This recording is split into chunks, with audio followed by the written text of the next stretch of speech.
There we go. Hello, and welcome to another fantastic episode of Anarchy Among Friends Roundtable discussion. Before we get started, let me remind you that we are covered by the BIPCOT No Government License, which allows for the reuse and distribution of this podcast by anyone and everyone except for governments and the bludgies thereof. You can learn more about that at bipcot.org. That is bipcot.org. We are also protected by Brandenburg v. Ohio 1969, which ruled that the government cannot punish inflammatory speech unless that speech is, quote, directed to inciting or producing imminent lawless action and is likely to incite or produce such action. So everything we say here is hypothetical. Yes. This is episode 86, which I haven't named yet, but finally. I thought we were going to call guest. it the Flugaloo. No, that's the next one. That's the next one. We talk about all the bad stuff the government's doing. This is a purely positive episode. Gotcha. So, party like it's COVID 1999. Woohoo! So you could call it like more positive than Magic Johnson or something like that. Did you see the picture of Magic Johnson wearing the surgical mask and the caption at the bottom was like, "Finally, he wears protection." Oh my god! Got him. Got him. Damn. So that unfamiliar voice you hear, that is our good friend, Mr. Chris Sullivan, who I've asked to be on the show like a dozen times and has finally joined us. Hey, we're recording in 10 minutes. Are you free? No, I'm not. That's a bit of an exaggeration. Well, not really. It's a testament to our professionalism. There, we've worked it in this show. Yeah, the most professional podcast on the web. Yeah, I got the message from you, I think Friday night, and I was like, "Ooh, okay." I messaged you before Friday, didn't I? When did I message? I messaged you. It might have been Friday.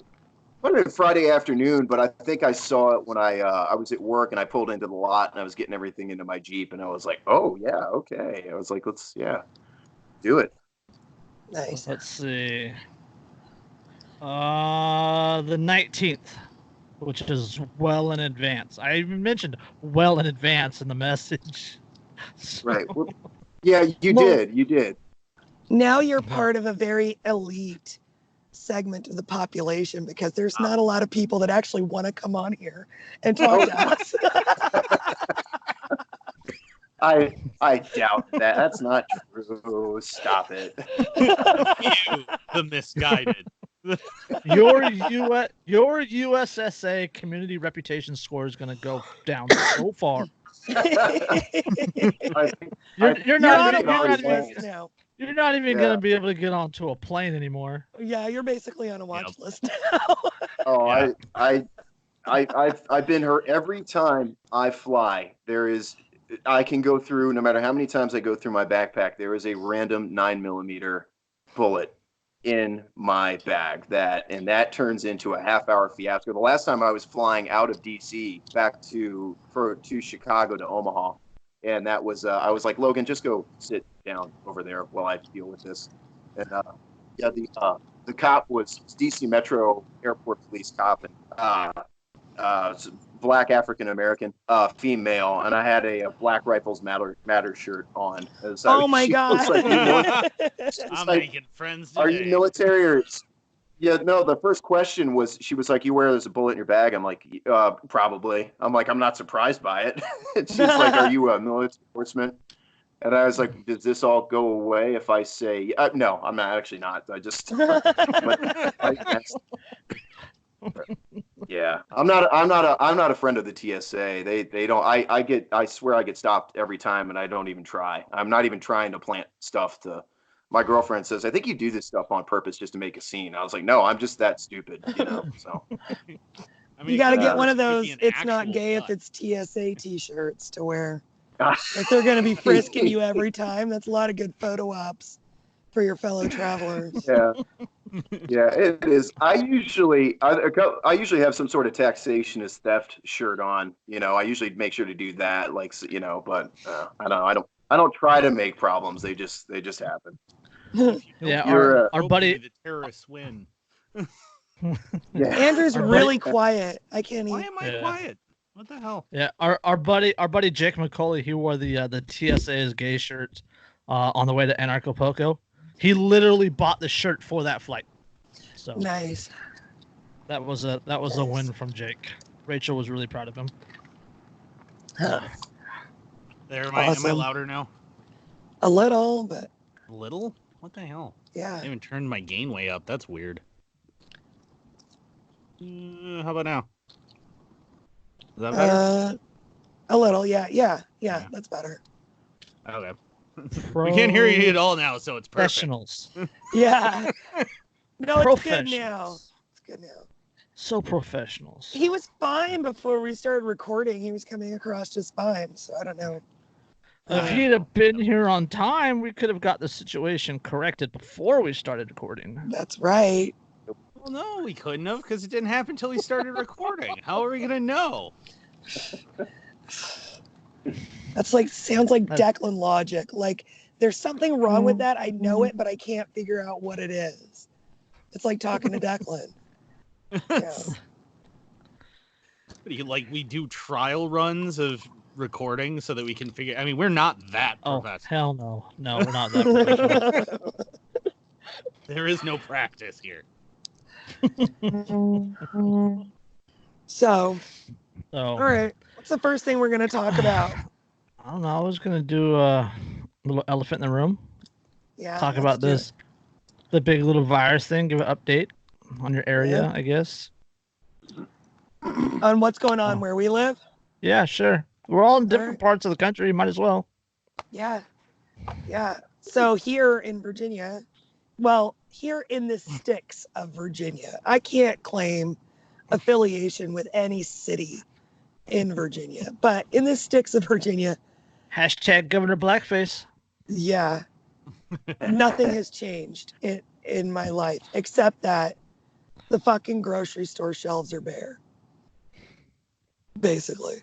Which is fine because I'm a prepper and I've already got 6 months of food in the fucking house. And I have ways to complete hygiene and cleaning and all these different tasks without having to go to the store to get something for it. So, you tell your bread starter delivery story. Oh, yeah. So I went and looked just because I have a bunch of quick rise and bread machine yeast on my shelves down in the war room. So that's not a problem. But I only had 2 packets of active dry yeast yet. So I went to go to the store and I was like, while I'm there, I'll just pick up a couple more packets of active dry yeast. And no, they're totally fucking out. Every store in this county is out of everything you could need to make bread. So I was like, well, fuck it then. It's time to start a starter. And I've been meaning to do a starter for a while. So I did a big one so I could start. Well, no, it got bigger than I expected it to. So I started. So I was a little drunk at the time, but anyways. So there it is. A lot of good stories start that way. So I was drinking and I decided I was going to make a bunch of yeast. And... Yeah, yeast starter, and it climbed out of the jar and all over my brand new fucking cabinet that my ovens are in, and I had to clean it all up. Anyways, so I started recently in the last couple of days a bartering group on Facebook for my neighborhood. There's like 3 housing developments. Everybody's got a couple acres. It's really spread out. But there's a lot of great people in this neighborhood. And so I started a barter group. So I went on there and I was like, this is for free. Does anybody need a fucking bread starter? Because I have a lot of it. And I've had more people asking for it than I have. So I'm making more. I'm like increasing it. And I'm going to start delivering it around the neighborhood. But today I had 2 deliveries. So I dropped off 2 cups of starter in like a canning jar to 2 of my neighbors. And both of them asked me to do porch delivery, which is fine because usually like bartering in the neighborhood, just drop it off on my porch. I'll leave this for you because people are at work or they're out doing stuff. It's normal. But today I go and I drop the yeast starters. It's a warm enough day to do this. I just leave them on their porch and I start walking away and I always hear something. So I turn around and they're standing at their fucking windows with the blinds like this, looking out the blinds like somehow the fucking virus is going to get them if they open up their fucking blinds to look out the window. So they're like this, right? And I'm like, what the hell? And so I just keep walking away. And as soon as, at both of these houses, as soon as I got to the bottom of their fucking driveway, like the second I stepped off their property, they fucking zipped out onto their porch, grabbed the starter, yelled, "Thank you," and ran back inside and slammed their fucking doors.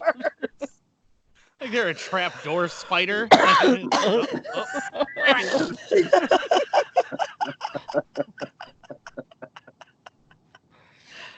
the hell? Don't you And know I wanted to say, viruses?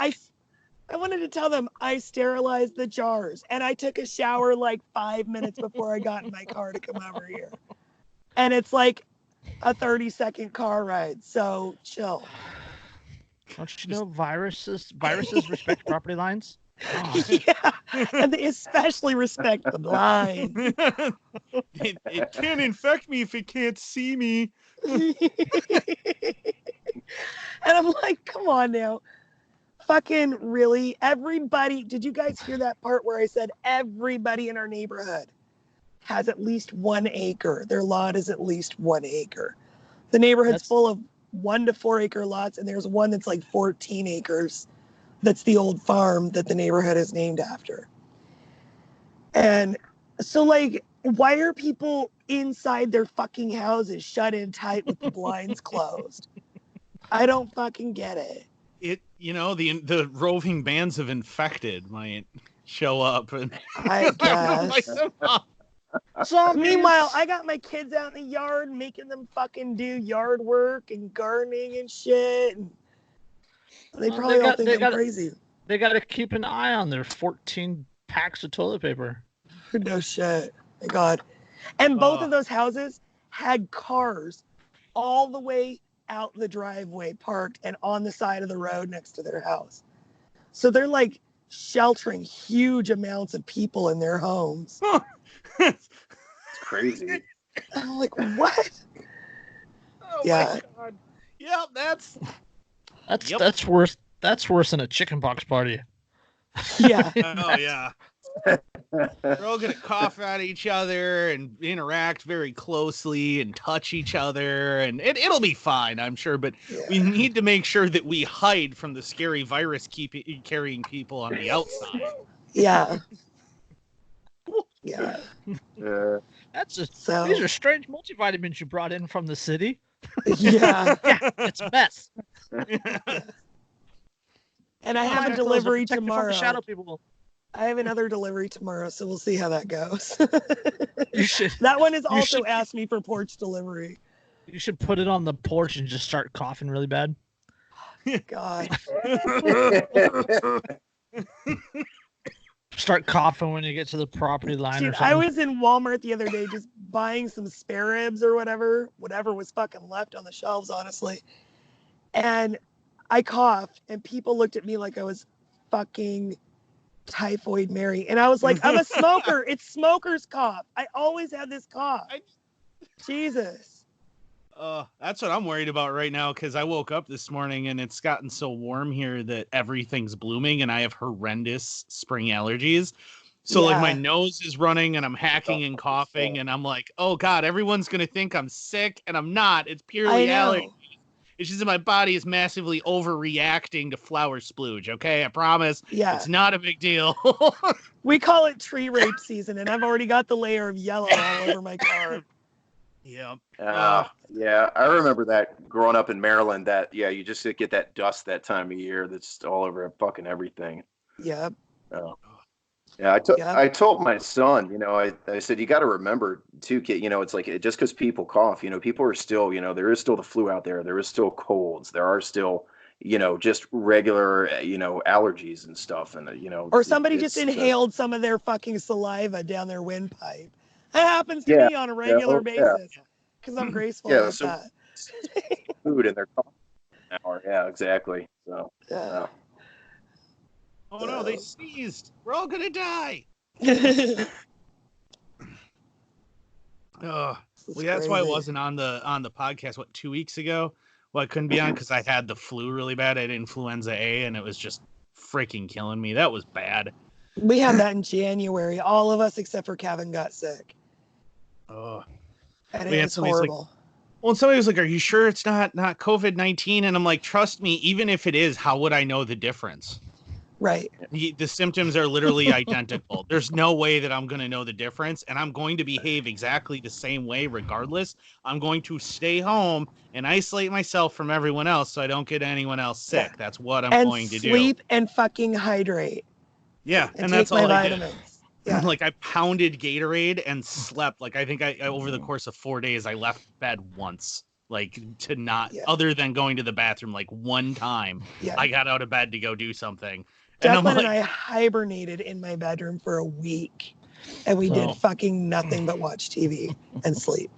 So how are things up there, Andrew, in the Great White North? As of today, we had 100 additional cases confirmed in 24 hours, which is cool. I think we're at over 500 now as a state. Oh, fantastic. Yeah. Oh, and they just released that apparently somebody that just tested positive for it and is hospitalized had decided to go to a big funeral at one of the Catholic cathedrals here. And then had gone out to eat at like Red Lobster. So they're like, hey, FYI, you've all been exposed if you were at either that funeral, which was like 300 people. And of course, it's Catholic, which means that they did their little "and peace be with you" handshakey thing. So it's probably spreading like wildfire. Fantastic. And the holy water as you walk in, everybody sticks their fingers in that. Yeah. So I'm sure that they're all sick now, which is cool. And at communion, they all drink out of the same fucking cup. Yep. So I'm sure. Oh no! Hey, they wipe the rim. Remember that? They do wipe the rim. They have their fancy little linen napkin that they wipe the rim with. So that's cool. It's a holy linen, so you know that it kills viruses. Right. It's all good. You can tell here who's been to a Catholic mass before. Yeah. I live in Wisconsin in a city that has a significant German and Irish population. So yeah. But the governor has shut down restaurants, bars. I'm really surprised that Wisconsin didn't riot when they decided to shut down bars, especially lacrosse here. I thought that's 90% of our economy is bars in this city. That's got to tell you how scared people are, how fucking panicked people are. Well, but then they're allowing them to still do carryout. And I'm like, what kind of an idiot has to drink at home anyway and pays bar prices for a beer? Yeah. What is wrong with you, morons? Just go to the grocery store and hop into their liquor section and buy a 30 rack. Freaking idiots. What's wrong with you? But so there's for the most part, all the liquor stores and everything are still well stocked, which also surprised me. But I went to the store because I was like, I found out like, okay, well, the National Guard is being activated. They're talking about a National Guard enforced lockdown statewide, and which I'm immune to. I found out. Woohoo! But because my job's considered critical infrastructure by the DHS, so I get a little fancy little pass if they do that. It says I can go wherever the hell I want. Hashtag insider. Yeah, well, yeah, and Chris, he works at a hospital, so he's got the same thing. So we were talking about like, hey, we'll still be able to go places. I mean, other people won't, but we still will. But so I found that out. So I'm like, okay, well, I'll go pick up, we got plenty of stuff and everything else, but I want to go get some more meat just to make sure I have some meat on hand beyond what we have, just in case it winds up lasting like 2 or 3 weeks so I don't run out. Right. And I get there and the bread shelves are completely empty, which I anticipated happening. There's like a lone thing of bagels sitting there. Like I'm like, you cleared them out of bagels? You stocked up on bagels. Really? And you left one all by itself. Yeah, there's just like Shame. one. It's like just completely barren, and then one thing of bagels just sitting there. You know, the And- person who bought the second to last bag of bagels was probably the only reasonable person that bought bagels, because they're like, I won't take both. I'll leave one for the next person. Yeah, and they Even were though gonna be nice everybody about before it. them had taken like 2 and Or- 3 bags. Or chances are it was an abandoned cart because someone didn't want to stand in line for 2 hours. Yeah. Yes, they just gave up. Mm. Yeah. Which means that the wrapper already has coronavirus on it. Yeah. Yay. If Yeah. it didn't already, just from being stalked by the employees, because they're True. fucking marinating in everyone's germs all fucking day. Yeah. So, Well, the stockers aren't, because all of our local grocery stores are closing at night so that they can restock exclusively without anybody else there. So their Oh. stockers come in after they closed, go stock the shelves, and then leave before anybody else shows up. But like like that at was Walmart, they're doing that shit while you're shopping, right? yeah. Well, that's normally the way Woodman's works, because Woodman's is normally 24 hours, but they've gone to now closing at like 9 p.m. So it's festival, which is normally 24 hours. They've gone to closing at like 9 p.m. And they're encouraging people to use their app to do the grocery pickup, where they'll just bring it out to your car so you don't even have to go in. But there's like, so that's cleared out. And then I get to the meat, and there is no chicken of any variety anywhere to be found. It's completely barren.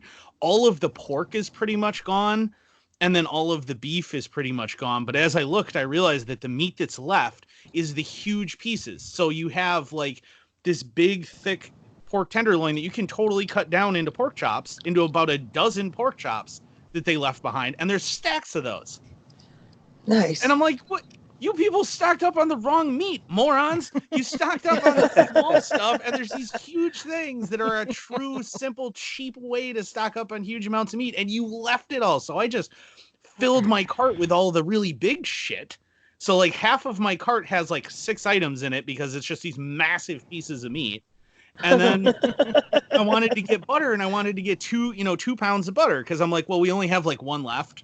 So that way we can have 1 that's soft, and we got 2 that are frozen. Okay, cool. And that's fine. And nope, it's a limit 1 per butter. And I'm standing there, I'm like, one butter per customer?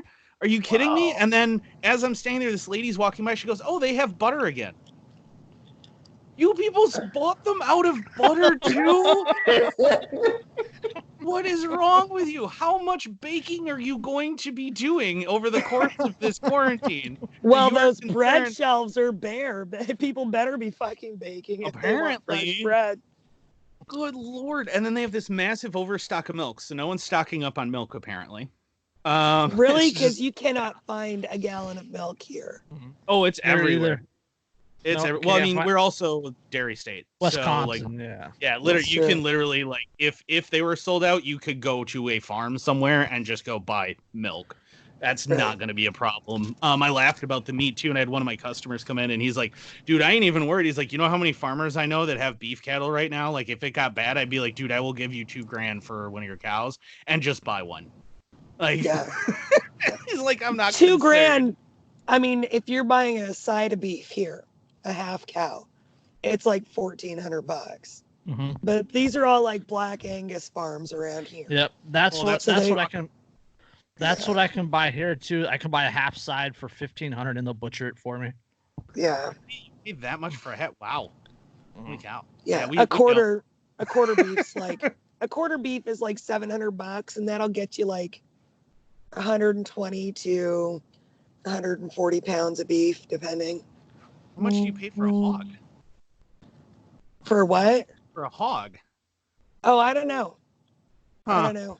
Because it's like $300 here will get you a hog, and about $220 to $2,300 will get you a whole cow. Fuck. Really? Because it's nothing but farms.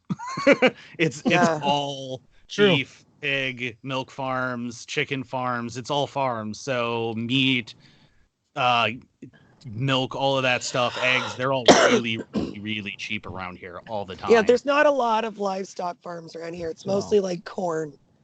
You know, there's a lot of cornfields around here. Yeah. Speaking of corn, Mr. Sullivan, Yeah. Yeah. surrounded by corn. How's your Yeah. situation? What do things look like there?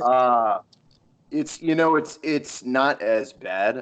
So I live in Council Bluffs, Iowa, and it's literally the Omaha, Nebraska metro area. So I mean, if I step into my back alley, I can see the tallest building in downtown Omaha. So I live right on the Missouri River. But I haven't been to the store since Tuesday night, and when I was there, there was definitely some palpable panic on people's faces. I mean, you could see there's and people just not knowing what they're doing. And it's like when I go shopping, I like to organize my cart. I like to keep the meat on the bottom and keep it separated out and like products with each other. And there was, I do the same at least thing. 10 people. It looked like, yeah, oh, totally. But there's like people like their eggs are like crushed on the bottom. They're just literally running and just throwing. The cart is heaping full of stuff and there's no order. It's just a panic. Oh my God, I'm probably going to need, donuts in the cart, and I'm probably, there's paper towels in the cart, and it's just this jumbled mess. That would make me there was crazy. a lot of I'm the person who, like, when I'm putting my groceries on the belt, I put like the heavy stuff first. Do the heavy bags first because those have to go back in the cart first because they have to be the bottom of my bag pyramid. So like I have all my foods organized by how I want them put in the bags when I put them on the cart. Yeah. I mean, it's just smart, but there was just a lot of, and there were people just with their carts pushing them, and they weren't even stopping. They're just grabbing things and throwing it into the cart. But toilet paper was out, bleach was out, still laundry detergent was still good.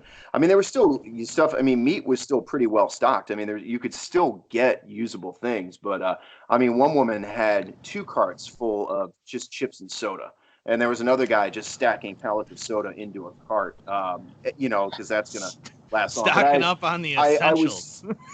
Absolutely, the nutritious stuff that's really gonna last. So that was Tuesday night. I was there Friday night before, and shelves were empty, but it was a lot calmer. There was. I ran into some people that I know. Their son used to play soccer with my son, and so I was talking to them, and they were calm, and everyone else in the store, they were just like, oh wow. I mean, it's people are getting stuff, whereas the mood on Tuesday night was just like, it's like Walking Dead like type panic, but it was still decently well stocked.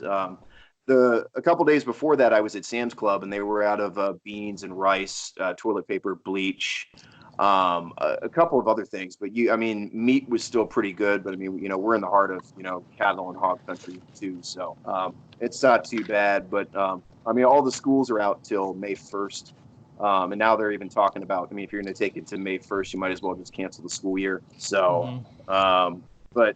Yeah, it's and I drive, I deliver. I deliver. I switch mats and I deliver toilet paper, soap, and sanitizer to places. So it's it's a nice job to have right now. But out and about, a lot of my places are cutting back and slowing down, which is to be expected. But I know the stores in Omaha are a lot harder hit than over here in Council Bluffs. I know my girlfriend tried going to the Walmart and she said it was absolutely wiped.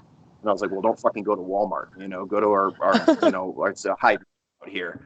But yeah, if you go to the right places, you can still find stuff. But there's definitely, you could tell that people were, I've heard 3 separate conversations this week of people saying, literally, man, I really need to get a gun. And that's just me listening in the background. And another guy I was working with on Friday, he was riding with me the whole day. He was asking me about handguns, and he's like, "Is there a quality handgun I could buy for $100?" I was like, "No." I was like, I was like, "Hey, yeah, like 350, 375, 400, you can get yourself a Canic, or the Taurus G3." I was like, there are options a little bit further up, and we were trained by the same guy at our job, and he goes, "Yeah," and he goes, "Because Matt was actually asking me because he's worried." He's freaking out, but you can just see that people are starting to come to grips with the idea that things are getting serious and they have no idea they don't know how to cope with it. So they're, and you see it manifest itself different ways. You see like people are making jokes about it loudly in the store. People are asking about guns. Other people are just buying alcohol and just looking at everyone like you're stupid. and then there's other people panic buying, throwing stuff into the carts. So it's interesting to see people's reaction to the to the whole thing. But you can still get the stuff. I heard that Walmart and Sam's have toilet paper back, and I was going to try Sam's tomorrow morning just to get a few things like Andrew said, like meat. I just want to get a little bit more meat, throw it in the freezer. I could stay in the house for probably 3 or 4 months and be completely fine. But yeah, get some supplies while I can. But yeah, it's immediately in the area. There's only been one case diagnosed in my county, and they are at University of Nebraska Med Center, and then over in Omaha there are 22 cases, and they're all at the same med center too. So it's a little bit tighter in Omaha because there are those immediate number of cases. But once you fan out into the other communities, it's a little bit more relaxed. So yeah, it's similar to that here in the Bay Area. I'm 45 miles east of San Francisco, right? I'm on the eastern side of what's called the Bay Area, and the 6 counties that make up the Bay Area, they're literally their own little faux state. It's ridiculous the way that they operate. But we got the shelter-in-place order last Tuesday, and then the state issued the shelter-in-place on like Thursday or Friday. But when last time I went to the store, everything was fine. Like, I mean, there was like maybe a quarter of the shelves were empty. Right, I mean, there was still toilet paper and water, and there was still food and all that good stuff. And then my brother went to the store right after the state issued theirs, and like he just went to go get refried beans because we had everything else. And like the only refried beans on the shelf were like these fat-free, zesty salsa refried beans, which shouldn't even exist in a rational fucking world. No, yeah, it was like it's refried. Okay, it's refried beans with these chunks, not like diced little pieces. These chunks of bell pepper and tomato in it. What? So it's Why? like it's like 3/4. It's like 3/4 refried beans without fat, and like a quarter of these chunks of vegetables in them. What kind of a monster goes, you know what I'd really like? Refried beans, but in the most disgusting possible way. Dry, but somehow still sticky. Yeah, and Fucking and you know what would be disgusting. great? Like, let's just take random things from the garden, chop them up half-assed, and throw them in there.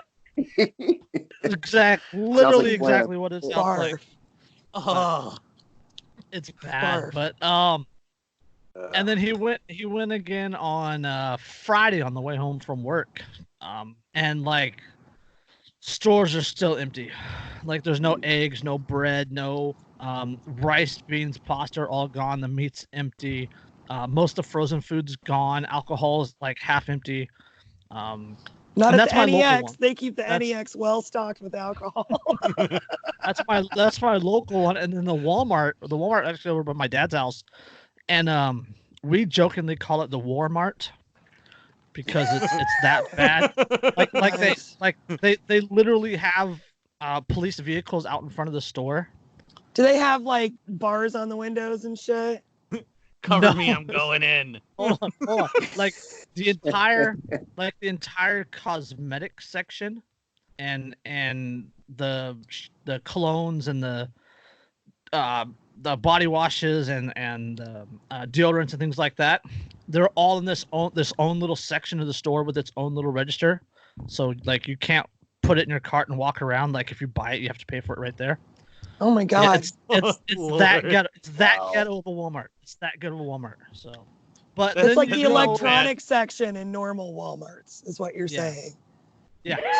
the electronic section's open. Like you could put it in your cart, walk around. Oh, really? Yeah. Well, 'Cause our no one's electronic stealing the section is electronics, open, apparently. but most of the cases are locked, and you need somebody's help to open Yeah. them for like, for like video games and stuff like that. And then they carry it to the register that's in electronics. It's Boy, it's can I that tell Yeah, it's you that live ghetto. nowhere. It's that ghetto that the mascara is locked up, but the TVs and video games aren't. Jeez. Oh, Yeah. But, They're like, are you done with your shopping, or we'll keep the mascara at the counter and just come back when you're done with your shopping? No. Pay for it right here. Like there's this own little register in that area, and if you get something in that area, you have to pay for it right there. Wow. Jeez. Yeah, it's bad. But like you go like up where my kids are, which is like 100 miles north of me, it's fine. There's no cases. My brother is still showing houses. Like the schools are canceled, but that's statewide. It's normal up there. I mean, down here we have like 62 cases in the whole county, and I have like 1.1 million people in my county. So, but we also had South Lake Tahoe, which is supposedly a really good area. You know, Lake Tahoe, beautiful place, tourist destination. Some lady was robbed for her groceries on the way to her car. Jeez. You'll probably see more of that in like the nice neighborhoods, people going to the stores in those neighborhoods to steal from them, from people coming out of those with their groceries. Well, yeah, because you know that they're probably pretty left-leaning, unarmed, no situational awareness, and they're going to be easy to take advantage of. And they're going to have a lot of stuff in their cart because they can afford a lot of stuff. It's California, and the shelter-in-place order. Okay, the shelter-in-place order here in California like closed all these businesses, but like the essential businesses that were still open, and then like one of the businesses that they closed was the legal cannabis dispensaries. Until people started complaining, and then the governor's like, "Oh, okay, we'll leave the cannabis dispensaries open also." You expect me to sit in my house for months without any pot? Are you insane? If the government really wanted to reduce panic over this situation, they would fucking be handing cannabis out to everybody. If you're gonna have to sit in your house, you might as well be fucking stoned out of your gourd. Just an agent standing in a grocery store, somebody's throwing things in their car. You seem stressed, and hand him a fucking spliff. Nice. So, but I was telling the story beforehand. I'll repeat it now. But Jack in the Box and my little Jack in the Box in the local area, they're taking precautions. I'm using air quotes, you guys. Precautions. So, okay. So we have no dine-in, so you have to go through the drive-through, right? So you go through the drive-through, and the cashier, when you go to pay for your order, puts like this large plastic Tupperware container out the window that you're supposed to put the money in. So you put the money into this large plastic container where everybody else previously has put their money, and then the cashier takes it and then deals with the money, and then puts no gloves on, and gives you the change that she puts back into the large plastic container that everybody has touched and money's been all over, and then hands it back to you that you're supposed to take the money out of. Yeah, we're supposed to be doing the same thing at my work. Like that was a directive to have some sort of a plastic container, and like we're also supposed to be wearing rubber gloves. And I'm like, okay, well, I'm not wearing rubber gloves all day while I handle money, because I handle thousands of dollars. I'm not going to sit here all day for 8 to 10 hours with these rubber gloves on. And if I'm wearing them, you know, the entire time, like I'm still touching all of the same things, and anything that's on the gloves is still spreading the same as if it were on my hands. And I'm not like, that's ridiculous. Like you're still touching the same amount of germs, people still. And they're like, but protect yourself. Protect. It would what only about the protect customers you that if I'm you're handing? taking your gloves off between every fucking transaction. I would have to take the money, put it in, get their change gloves before I get their change, and then hand that back to them with a new pair of gloves on, which means that every single transaction I would be going through 2 pairs of gloves. And that money's still, you're still putting the money in the drawer with all the money that everybody else touched. Exactly. And that was, I'm like, I understand you guys want to take precautions, but I just don't care that much. So, all right. I don't know why I just brought it up, but this is a good segue. Let's segue into our first article about strippers. Yes. All right, so everything we're gonna cover tonight is we'll put a smile on our face. Yeah. Right? Normally we talk about the state and get angry. Well, we always have laughs, but we get angry at the state and all that. So everything we're gonna talk about tonight is positive. It's about people. It's about businesses. It's more altering- positive than Magic Yeah. Johnson and Charlie Sheen's baby. And That also was- prettier, significantly slow. prettier. That was slow.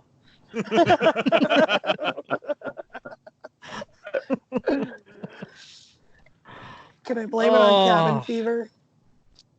Everything could be blamed on cabin fever. Yeah. Did you guys see that Kenny Rogers joke? It says Kenny Rogers dipping out in the start of the apocalypse is the most know when to fold 'em thing ever. Yeah. Yes. I said that Absolutely. this morning on somebody's post about Kenny Rogers dying. I Yeah. said he knew when to fold him. All right. Okay. All right. This is out of Las Vegas, which. All right. Although many businesses in Las Vegas are closed today after the Nevada's governor asked non-essential businesses to close their doors, that does not appear to include the city's strip clubs. Little Darlings, which is owned by Deja Vu, is not only open, but they are planning to have drive-through strip shows and nude hand sanitizer wrestling. Nice. Which had better Started- not be actually hand sanitizer. Like that's got to be KY jelly that they're saying is hand sanitizer. Can you I don't imagine know. that? Yeah. I saw an ad earlier that somebody posted on Facebook, and it was for like 140 gallons of hand sanitizer. Oh my God. Oh, Which is it's possible. It's absurd. impossible. Yeah. So But I mean, yeah, but I'm just saying, like, that's gonna get in places and it is going to burn. That is isopropyl alcohol. Yeah. That is And it's not gonna going dry to- out every inch of their skin. Yeah, that is not Yeah. going to be All right. a pleasant experience. Maybe it's got aloe in it. You know. starting this weekend, guests will be able to drive up to the front door, pay $100, and enjoy a 10-minute XXX show from the comfort of their safety of their own vehicle. The XXX Nice. nude hand sanitizer wrestling will begin on Saturday. For those customers who still want to go inside, Director of Operations Ryan Carlson said that Little Darlings is, quote, essentially one of the safest and cleanest places in Las Vegas. That's probably true. Yeah, that is probably true. If you've ever been to a Carlson modern said- strip, like yeah. a quality one, yeah, that is probably true. Carlson said that the club's sanitizing practices include hourly hand washing, more than 25 hand sanitizers throughout the club, and social distancing in both seating and private dances. How do you social dance? How are you getting distance for social? a fucking Hold on, lap hold dance? on. That's what I was Carlson just gonna also- ask. Putting a plastic also sheet pointed over out- yourself? Does she just like stop 6 feet away and squat and pretend that she's on your lap or what? Yeah. I read an article out of the UK from a doctor that asked people to stop masturbating with hand sanitizer. That should not have to be Oh. said.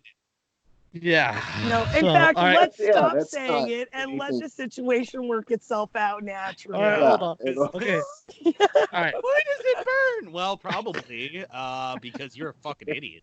Let's just hope Carl- it makes it all the way up in there and fucking sanitizes their testes and just Oh, that'd be do nice. us all a fucking I favor. really hope it killed every Hold on. sperm you have. Carlson Yes. also pointed out that strippers are a part of the American fabric of life. Little Darlings was one Amen. of the first. Little Darlings was one of the first local businesses to capitalize on what is now a pandemic. In early March, they started handing out bottles of hand sanitizer after the first presumptive positive cases were announced. Yeah, and then it Nice. goes on to talk about how other businesses were closing. But yeah, I just had to drive through strip clubs and Why were we XXX not hand doing this sanitizer before? wrestling. Yeah, why wasn't this a thing already? Like- Like like, like a car wash, they but have- there's windows they in the have- walls and there's Yeah. They Yeah. have drive-through wedding chapels.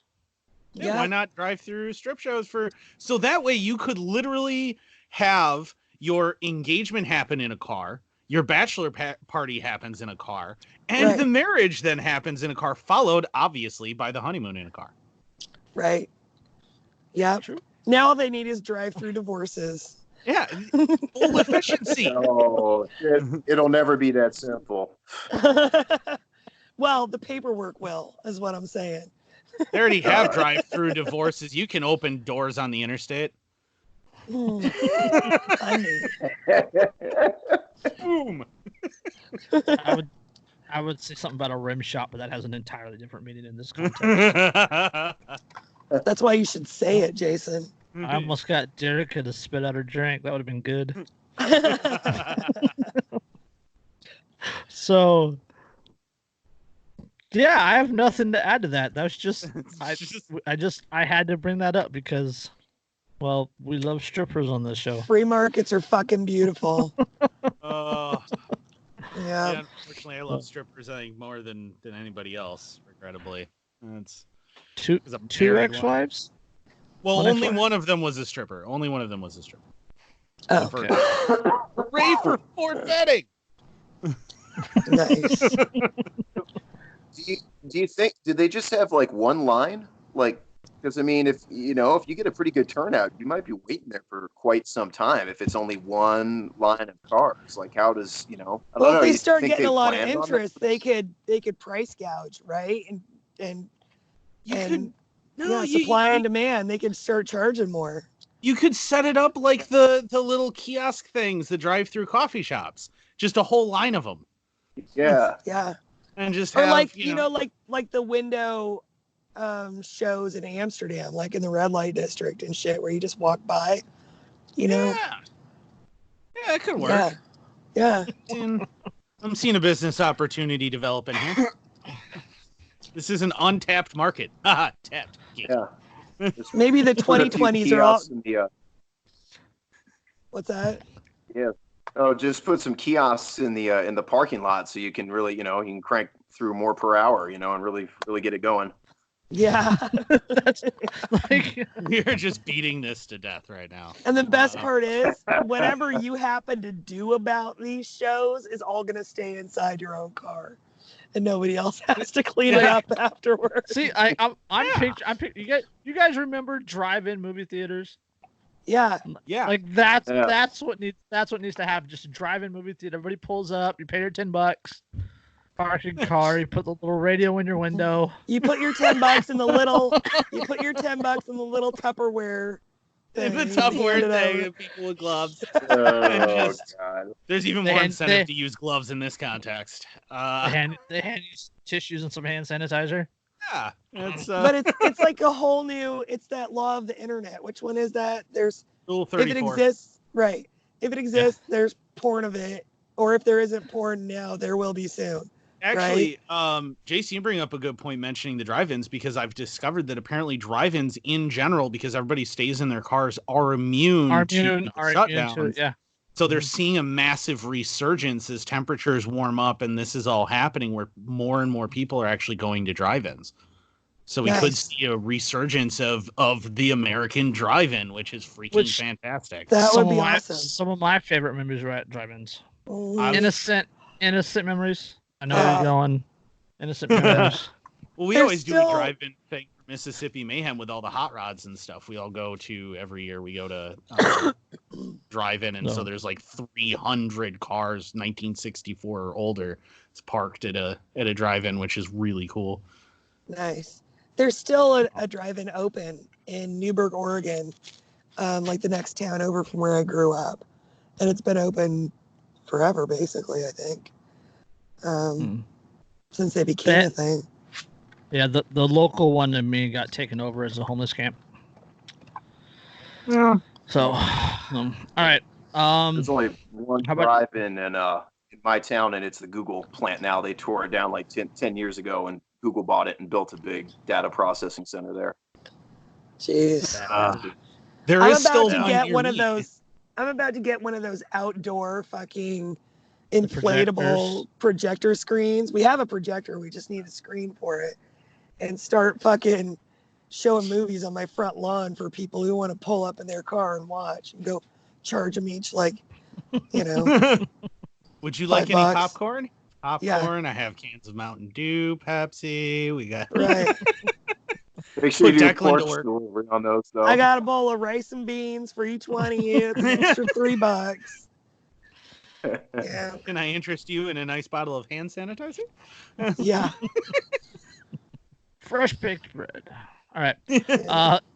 Another business adjusted, and quarantine cakes are helping save this bakery's business during coronavirus outbreak. Did anybody else picture a cake with a file in it? Or is that just me?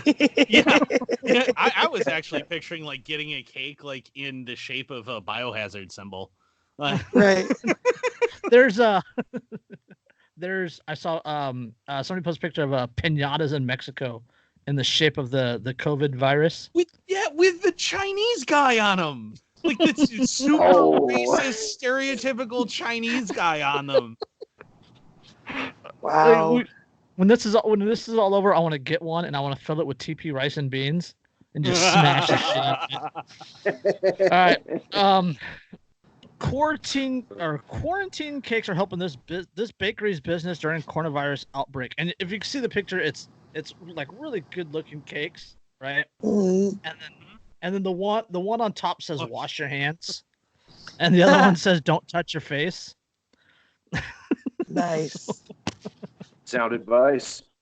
Yeah, it's a small business owners across America struggle with how to stay afloat during the coronavirus outbreaks. One bakery is getting creative. Butter in San Francisco, which normally caters to milestone occasions like weddings and big number birthdays, is now delivering quarantine cakes. The small cakes serve 1 to 2 people, cost $50 each, and come with a PSA on top like "Wash your hands" or "Don't touch your face." $50 to serve 2 people? Oh my god! And they're doing big business. How is that not price gouging? Yeah, Hazel, business opportunity, Jerica. All right, the cakes serve 1 to 2 people, cost $50 each, and come with a PSA on top like "Wash your hands" and "Don't touch your face." Hazelnut and chocolate, macchiato and strawberry, salted caramel and chocolate are among the flavor options. Founder of the bakery, Amanda Nguyen, wrote on her decision to start selling the confectioners on Instagram after revealing that butter, which was only a few years old, had just over a little month of reserves before they had to close permanently. Quote, the only way we survive. Okay, this is like the main reason I wanted to share this article is this quote. It says, quote, the only way to survive is by creating value for our clients in a new way for the current day. Oh, amen. Hey, capitalism? Yeah. Look at that. Yep. Look at that. Free What a market. novel idea. Yep. Yeah. Quote, people can send them to each other even if they can't eat them together, she added the cakes. Quote, in times of social isolation and fear, it's human connection, acts of love, and comfort food that will get us through it. Yeah. It's always comfort food that gets us through it. I'm just going to tell everybody that right now. It's always comfort food. Yeah, but if I'm spending $50 on a cake, that better also come with at least a handy. I'm just saying, like, when that gets delivered, I better get to Business idea for Boober, the Boober show. 50. What was it called? I'm a little stoned. What was it called? Yeah. Uber Business Eats. idea. Boober Eats. We'll get to that one later. But yeah, they could combine, deliver a $50 cake. You get to see boobs, you get a handy, and you know what? That's $50 well spent. But not with hand sanitizer lube. Yeah, please not with hand sanitizer. Oh yeah, this feels pretty. Oh my god! Why? So, but this is this is a play on something that happened after the floods in 2017. I think we covered 2018. We covered it. 2018, I think we covered it. But there was a story of a guy who wanted to check on his mom, but he was like miles and miles and miles away, and he couldn't get there to check. So he ordered her after a hurricane? It was after a hurricane or flooding or something. Flooding in the Carolinas. I think this guy was in one of the Carolinas. And so he ordered pizza and had the pizza delivery guy bring it to his mom, and was able to check on his mom that way. Nice. This is the same sort of thing, but it's a $50 cake. It might be delicious. It's probably delicious. Right. But I don't know about $50 delicious. That's pretty steep. For a cake that only serves 1 or 2 people. I mean, which realistically, let's be honest, it serves one. It's one. It serves one people. Yeah. It serves one. Yeah. So. Any cake is a cupcake if you believe in yourself. So yeah, in just over 24 hours, they were able to cover the cost for the week, and even add to their reserves. So nice. This cake says, "Pretend you're an introvert." Well, I mean, I wouldn't pay $50 for a cake for like a single portion cake, but if they have customers who are willing to, that's market demand. Mhm. And if they're going to be able to make some money doing that, keep themselves and their business afloat in this time doing that, great. Good for them. I mean, we make fun of the price, but Yeah, you know, but you know if what? people are If the paying it, market will people are bear it, paying it. Yeah, that's what I was just gonna say what Andrew said. Like, if the market will allow it, so be it, right? Yeah. it's I mean, all about but the right to- idea at the right time. Yeah. Yeah, a to fool and read his to, money has soon parted. So, to read the quote again, quote, the only way we survive is by creating value for our clients in a new way for the current day. That is just straight up the essence of capitalism. yeah, Yeah. it is. Oh, I should start selling bread starters on the Facebook local market for like $50 a piece. You'll probably sell actually quite a few of them. I would wager you probably will. Yeah, maybe I should, because Type up $50 an it instruction actually, sheet too. yeah, right. Well, I'm doing that for the girl I'm dropping off for tomorrow anyways. But yeah, I mean, because those $50 when you think about a yeast starter isn't that bad, because they can live for decades if you take care of them properly. So It's like a yeah. little pet that is smelly and Yeah, one of the ladies that I dropped off to today, she was telling me, I was like, so I asked her, I was like, so you know how to like use this and take care of it, right? And maintain it. And she's like, oh yeah, I used to do that with my grandma all the time. She called hers Herbie. Time to feed Herbie, time to divide Herbie. see, Yeah. it's kind of like a pet, but it's a pet that's neither virus nor bacteria nor plant, and it's And this is kind of strange. over by Jason's neck of the woods, real close to Jason, but Ben Smith reminded me of it on Facebook yesterday, I think. There's a bakery in San Francisco that has mother bread that is 160 years old. yeah. Is it sourdough or It's sourdough, Yeah. yeah. I was gonna say I think I've heard of that, the like super old sourdough that you can get, so you actually wind up using the exact same stuff that they used almost 200 years ago. Like that is Yeah. impressive as hell. That is super cool. Yeah. Yeah, And if you know what that's you're wild. doing, any yeast starter can do that if you know what you're doing. And you hand it down to somebody who knows what they're doing and so on. Yeah, they recreated that one yeast because they had viable yeast from that jar from like King Midas that they've now used. That Dogfish had for a while was making the King Midas beer that was based on ingredients that they used based on the spectral analysis of the remnants of the original drink inside that jar and brewed with the yeast that was cloned. They actually cloned it from inside that jar, so it's almost identical to what was actually contained in that jar.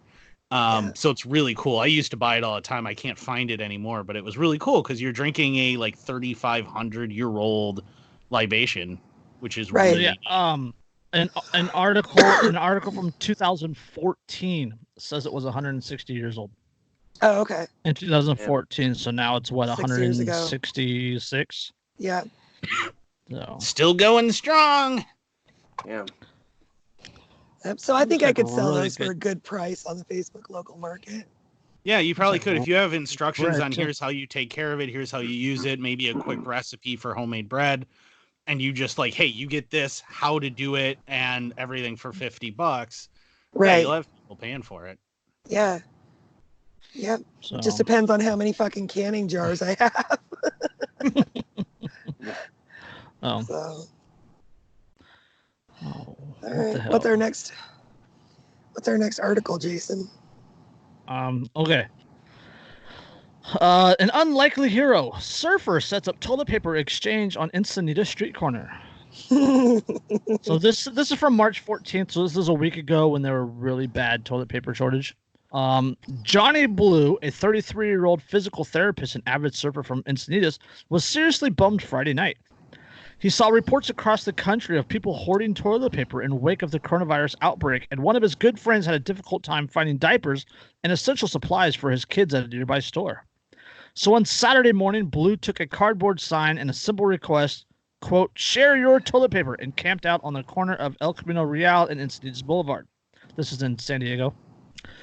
Quote, it just inspired me to remind people, listen, if you have a lot of something, that probably means there are people who probably don't have very much of it because you took it all, Blue said. So sharing it is probably a good thing to keep in mind. We're not going to get into that. All right. The response was immediate and positive, with motorists honking horns in support. Drivers stopped by to drop off rolls of toilet paper just as quickly. Blue would then hand them out in an impromptu TP stock exchange. Quote, this guy came here. Quote, this guy came here and said he just ran out. He was going to a bunch of stores and couldn't find any. Blue said as cars whizzed by. Quote, somebody had given me some, so I gave it to him. He was stoked. He was like, do you want me to pay? I said, no, man. Somebody gave it to me. Here, you take it. A moment later, the driver in a white pickup slowed just enough to toss a roll out to Blue's burgeoning bundle. That's okay. Quote, people are loving it, Blue said. People are honking, smiling, laughing. It's actually been good because it's actually been kind of a rough time right now. And then it goes on to talk about the run on toilet paper and other items. But, boy, that dude sounds so much like a surfer. It's hilarious. Yeah. Like, he just does. Like, whoa, dude. Yeah, and then this is another good quote from him. He says, quote, I think people want a sense of community. When things are really challenging, people are looking to band together and be unified. It feels like I kind of struck on a common theme where people were thinking, why are people hoarding toilet paper? Yeah. Yeah. And that is a good question. Why are you hoarding toilet paper? It's also ironic because like toilet paper is a fairly recent invention. Like it's the first time that toilet paper was really produced in the West is like 1857. So it's a fairly recent invention. You can absolutely live without toilet paper. Yes. Yeah. There's ways to get it done. You can just jump in the shower and wash your bum, for crying out loud. Yeah, you just do that. Or, a power drill with a scrubbing brush on it. I mean, whatever. What? Wait, what? Your mind went there of all things? What? I like power What the drills. hell did the army do to you? Dude, so much. So much. Or you can just make sure that you have lots of microfiber cloths in your house and you know how to fucking clean them. Yep. I'd really rather not. You'd rather use the drill with the scrubber Oh. sponge. Dude, I'm telling you, this is the age. This is the age. That's the reasonable alternative for Andrew. This is the age of the is the kind of- crunchy, breastfeeding, cloth diapering, homeschooling mom. We are the fucking rock stars. No, hold on. Right now. Hold on. We're getting to some hard-hitting news here. Andrew, why do you prefer the drill with the scrubby sponge? Well, the reason is because I saw a video, where this guy had developed. Oh this my god! alternative It started with a fucking video. It always starts with a video. Did you have to put in your to verify your age before you got on this website? No, this was actually on YouTube because he uses a doll to test it out. It does not go well. God. That's a yikes for me, dog. But it's set up so that you sit on the toilet, and then when you're done and you actually push the flush, you don't get up, and then it just comes up and then spins and water sprays on it, and seeing it cleans things. And or possibly rips out your rectum. I mean, one of the two. It's gonna go one of two ways. Or wrap all your pubes around it as it's spinning and just fucking waxes your taint for you. Hey, there are contingencies. Imagine it spinning like 900 RPM, and it just taps your sack. Oh, yeah, just one time. Just I mean, you guys, I don't even want to early talk development. about my, front plumbing with something like that. Okay. Ow. I mean, there are contingencies. It's a work in progress. I would rather jerk off the hand sanitizer than use that. Hey, I'd rather lick doorknobs in Hunan province. Dude, the early Romans used chunks of pottery. Okay, it could be worse. He doesn't know how to use the seashells, you guys.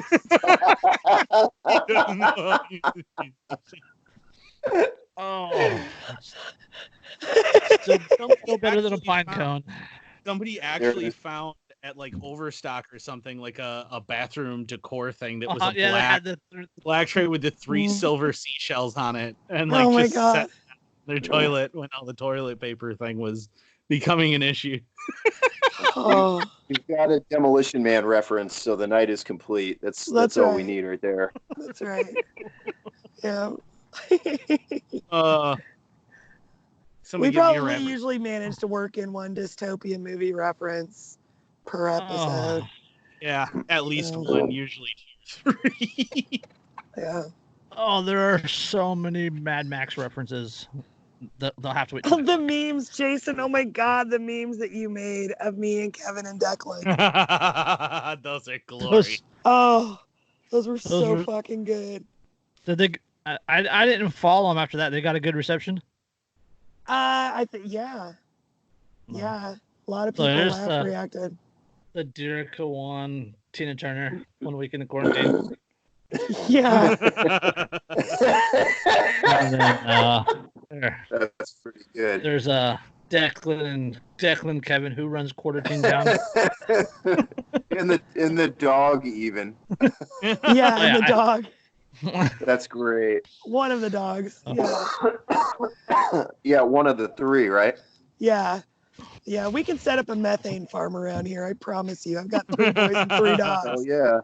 I already have a methane farm. We're just not doing anything with it.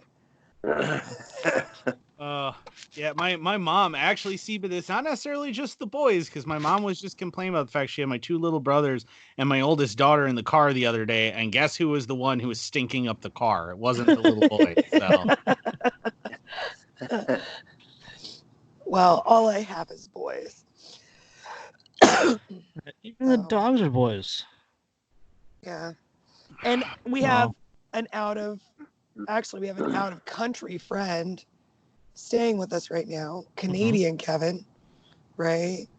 And so I'm the only female in this house ever, right? So I'm the one trying to hold everything together and make sure everybody's chill and taken care of. And yeah, it starts to feel like Auntie. I start to feel a little bit like Auntie. So set up a Thunderdome. They'll step in line. Yeah. What it is do you have like a clear out for like a dojo and like everyone battle like to settle disputes, swing across and just... No, I got a couple of dog kennels outside I could set up into an octagon. Hell yeah. The winner gets to use toilet paper. Loser has to use the seashells. Yeah. Loser has to use the drill with the brush. Loser gets the brush. It could be a sponge. It could be a pine cone. Whatever. Yeah. The loser has to use a pine cone. Gently rides in the toilet and caress your taints. No, Andrew, stop. That's a pipe cleaner. The loser has to scoot across the lawn. If you're gonna do that too, you could hang the round signs from one of the dogs and send them through. They could be. Oh God, we're. Yeah, there's something wrong with our heads. There's a lot of things wrong with our heads. The toilet paper thing, though, just so bizarre because it really was fairly recently that the United States even started using toilet paper at all. Yeah. And even when they did start using it, it was largely like still kind of looked down as a weird thing that you would spend money on paper that you are just going to throw away. Yeah, that you're gonna wipe your ass with and throw away. Yeah, and it was kind of a weird thing. But weirder still is that a local in Wisconsin, the head of their sanitation department for one of the counties near me in Wisconsin released this statement talking about if you run out of toilet paper and start using alternatives. And he lists these alternatives, and some of them make sense. Like a sock, or paper towel. And then he goes on and he goes like hot dog and like what? Everyone's like, what? That's what? That's oddly specific. I feel like that had to happen in order for you to feel the need to mention it. Like it clogged up the wastewater and stuff. Like, and you were like, "Why is there a hot dog covered in poo?" You know what? I don't think I want to know. I got bad news for you, dude. Though no one was using that for toilet paper. But I have good news for you on the other end. The U.S. dollar is worth so fucking little now that it's going to become toilet paper any fucking day.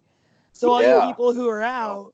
The Fed, Shannon and I talked about that earlier. Yeah, the Fed said they're going to hand out $1 trillion a day in loans for the rest of the month. What could possibly go wrong? Wait, $1 trillion a day?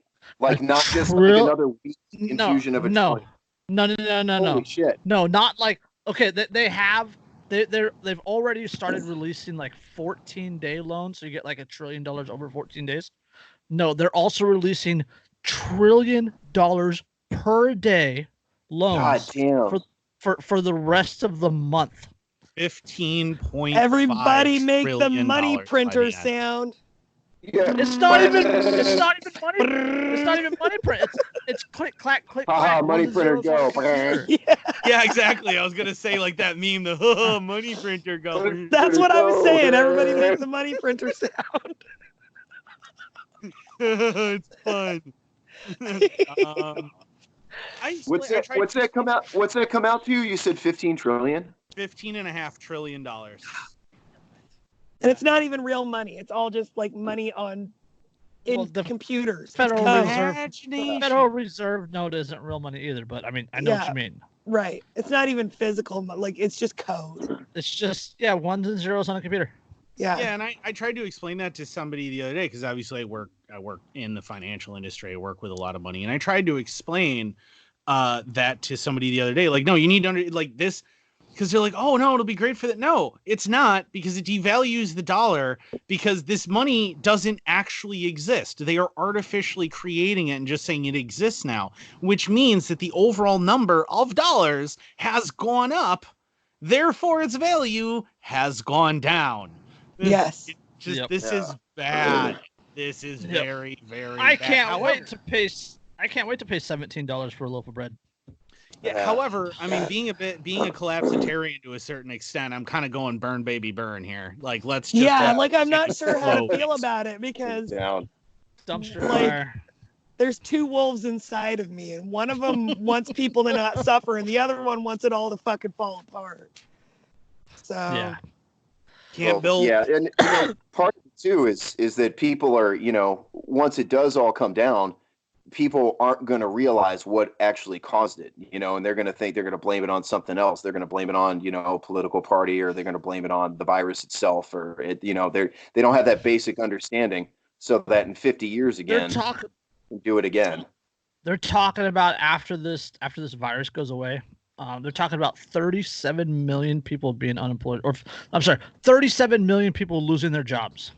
I believe that. Due to the lockdown.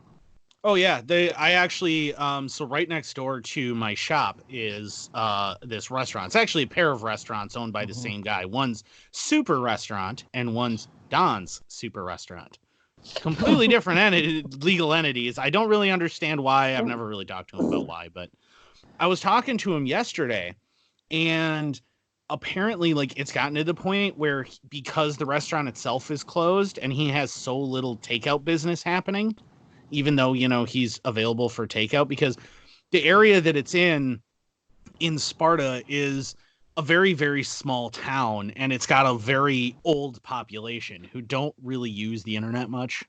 Yep. So he can't really get the word out to everybody that, hey, I'm still operating. It's just takeout only. Call me, put it in order. So he's like, I have a ton of perishable food that I actually had to announce I'm just giving away to customers. Jeez. Because it's just going to go bad anyway. Disneyland had like 6,000 pounds of food that they had to give away because it was going to spoil. Yeah, and Wow. he's like, I have two alternatives. I can go chuck it in the dumpster once it goes bad, or I can just give it away. And he's like, it's cheaper for me to give it away because I can do that myself. Chucking it in the dumpster would require my employees working, and I can't afford to pay them. Yep. Right. So I have customers showing up, and I'm just handing them these giant bowls of stuff to just take home because otherwise it's just going bad anyway. So take it. So, Yeah. on that note, good segue. Maybe you can set up one of these. Neighborhood's Kindness Committee runs errands for neighbors who can't leave their home. While people are social distancing and avoiding crowds due to COVID-19, neighborhoods are lending a helping hand to those with weak immune systems who may not be able to leave their home. Kindness isn't canceled in the old North Knoxville Historical District neighborhood. Neighbors are taking the phrase, quote, love thy neighbor to a whole new level. Kelly Arsnault is the chairperson for the neighborhood's, quote, Kindness Committee. It's not a new group or a new concept, but it's an important one. Quote, one of our goals is to really try to help neighbors who are in need, and we do have those in our neighborhood as well. During this time of uncertainty, the, quote, Kindness Committee is a district in the district is offering to help people who may not be able to walk out their front door. Quote, it's something that I think any of us in our lifetime have been experiencing this kind of thing before.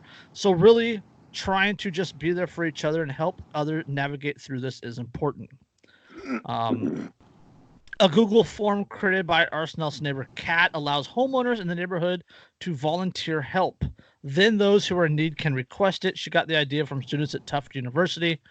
So basically what it does is volunteers are able to help their neighbors in a variety of ways, whether that's running errands, picking up groceries, meal prepping, or just getting assistance in other ways. Quote, it's a really useful tool to have that now that you can depend on each other to help you go through this time. Talks weird. Not only that, but neighbors are keeping a watchful eye on each other and checking in on each other when they see fit. A lot of the times, just the person to person trying to reach out and see if they need help can be really important during a time like this. So yeah, it's mutual assistance is what it is. And it's a fantastic idea. And this does go back a long way. There was like, oh man, I looked it up and there's like 8 or 10 different articles about different parts of the city. Like this one's in Knoxville. There's some in New York. There was some in Nevada. There was some in Arizona and Texas and all over the place. But basically what it is, it's like there. Some people do apps. Some people do signboards. This one is like a Google form, like that you can get online and fill out. There was another one out of Tennessee where the people were actually going door to door and handing out pieces of paper, and people could fill it out and then put it in their mailbox, and somebody would come by and check the mailbox, and if that person put the form in the mailbox, well, they would try to help that person out with whatever they needed. Right? I mean, this is how you build strong communities, by taking care of each other like this. I love this idea. Yeah, and strong communities need less government support. Like they understand that they and don't need the government. I love seeing this happen. This and how everybody has to homeschool right now, and people are trying to learn about growing and preserving their own food.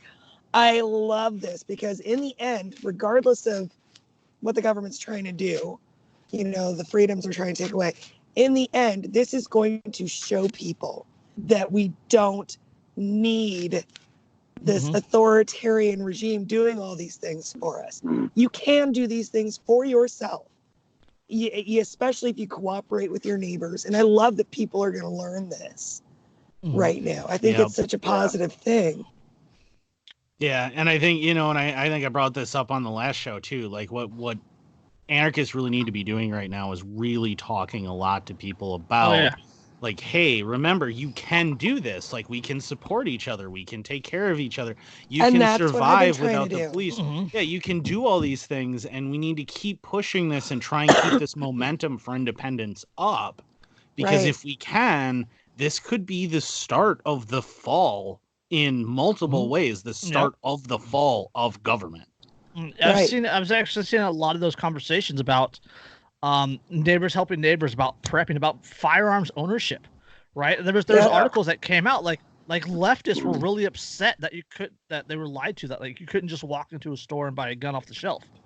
Like or they you couldn't were just really buy one on the upset. internet. Or you couldn't just buy one on the internet and have it shipped to you. Like they were really upset that they were lied to, and that there were these precautions in place and all these steps you had to go through. Oh And gosh, firearm do those owners, hoops suck? a lot of Gee. firearm owners were like, haha, I told you so, fuck off. But there were also fire owners going, hey, you know, this is reality. This is the thing, sort of thing you voted for. Like, this is why it exists. This is what we've been trying to tell you. But here's some advice on how you navigate all of this. And and here's how we change this and roll back all of these rules so that the next time this happens, this isn't an issue anymore. Yep. Right. Yep. And I've been trying to do, I mentioned this in the pre-show, but on my Facebook page, I've been doing videos and posts about how to do things the old ways, the ways that don't require going to the store, that don't require government and things like that. Like, and I just started doing this, but like, I have this one isn't really the old ways, but I did one video on how to store dry goods in the long term for 25 to 30 years at least, and have them stay good and usable with really cheap, it's a really cheap way to do it. So I did a video on that, and I've talked to people on my page about the yeast starter. I've talked to people on my page about prepping and preserving other kinds of food. And then I did a video today, on just how to rehabilitate and season cast iron. Oh, that like poor cookware. Cast iron pan. That poor pan. I know, it was in such bad shape. I know. Criminal. I know, but in my using soap on my cast iron. In my defense, that was my camping set, and it got stored in the attic, and I kept meaning to get to it and kept forgetting about it. Because in my kitchen, I have copper pots and pans and enameled cast iron. But my camping set is just straight old-fashioned cast iron. So it got super fucking rusty in my attic. There you go. Stop using soap and cast iron. Yeah. That's the best use of the Don't Tread on Me flag ever. Yeah. But I mean, that's and learning how to use that stuff and everything else, and teaching people, that you can do these things without the world, right? Like completely on your own. You can do this. This is stuff that a lot of us know, but a lot of them don't. Yeah. So that's why I'm trying to do that. Yeah, and I've thought about too, like one of the things that I want to do for Iron Harvest once this kind of tapers off, this hysteria, is see if I can set up doing some classes for just free classes for here's how you care for your firearm, here's how you use it safely, here's how you handle it. Just do it free, because that way all these new gun owners who went out and bought these guns because they've been anti-gun until they realize they really do need to protect themselves, they need to know now they're a firearms owner, and they need to know how to be a responsible one and a safe one, and how to care for their weapon and maintain it and all these other. They need to know this stuff. And what's great about this for me is this is making thousands of new firearms owners who had no reason to pay any attention to the videos that I do before, who had no reason to pay any attention to any of the training or anything else that I do. And now suddenly they do.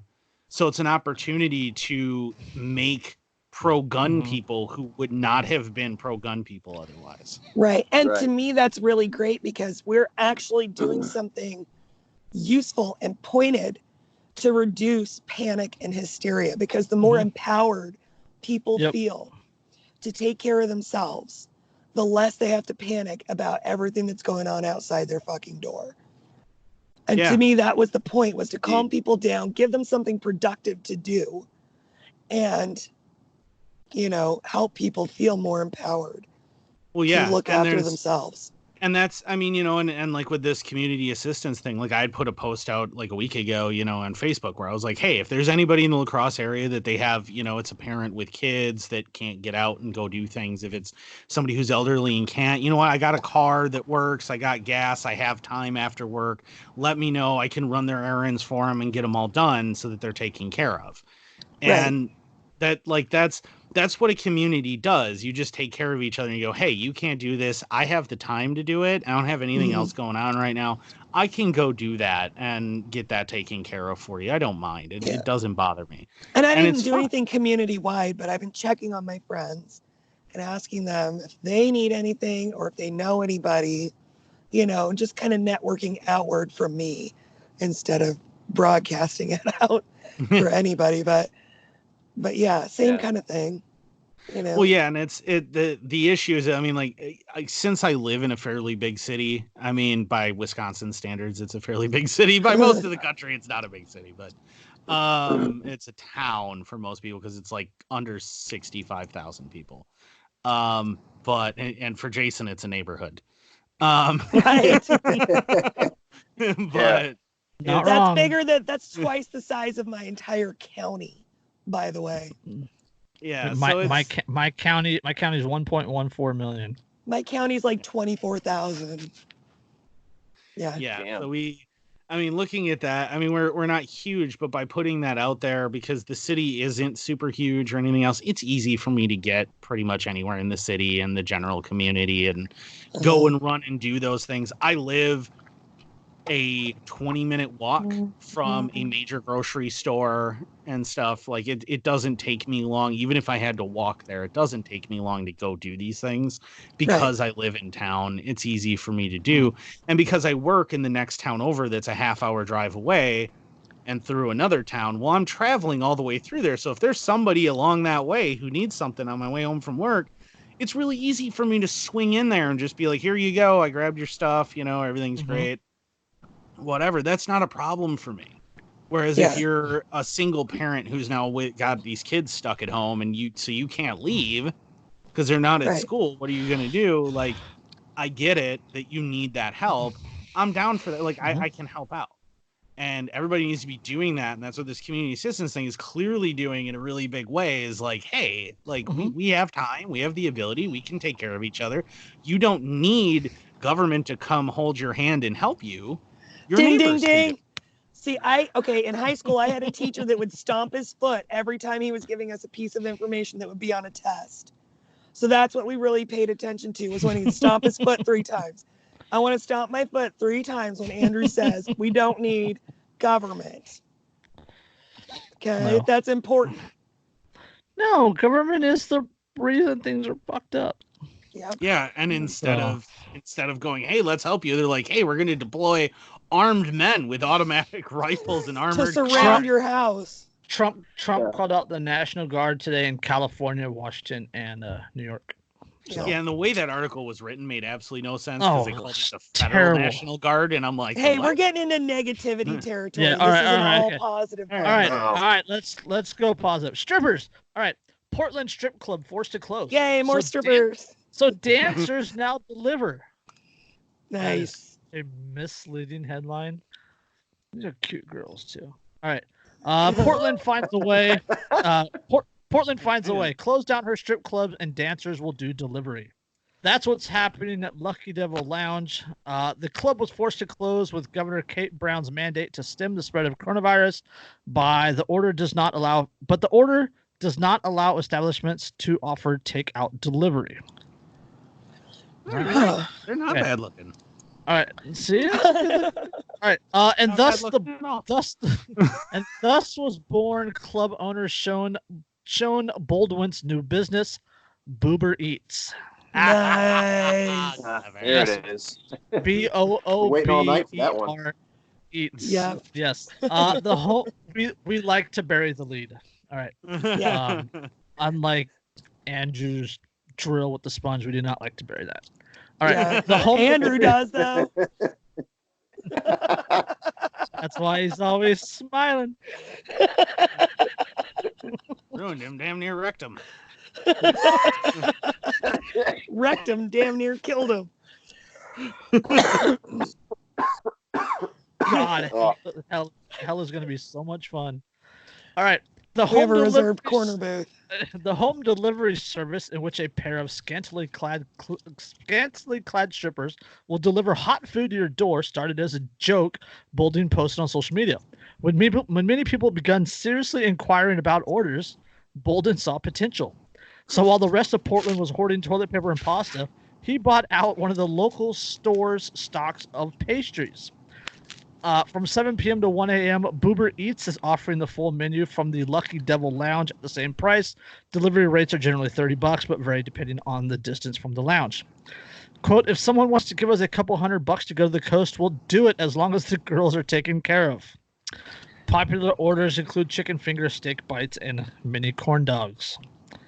Quote, all the calls, people are just giddy and fun, Bolden said. Quote, sometimes it's a surprise for someone. Sometimes it's a birthday. Sometimes it's people that are really stoned. I'd be willing to bet that's the majority of their orders.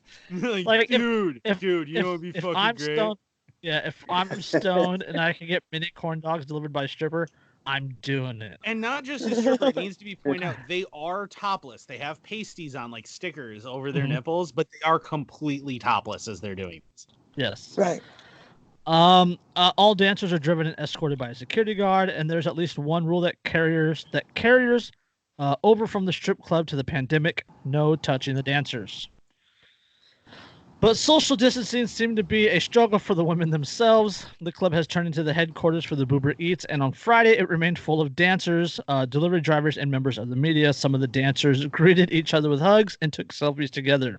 Yeah, it's not really social distancing, y'all. Yeah. Yeah. For his part, Bolden is providing masks, disposable gloves, and sanitizing wipes.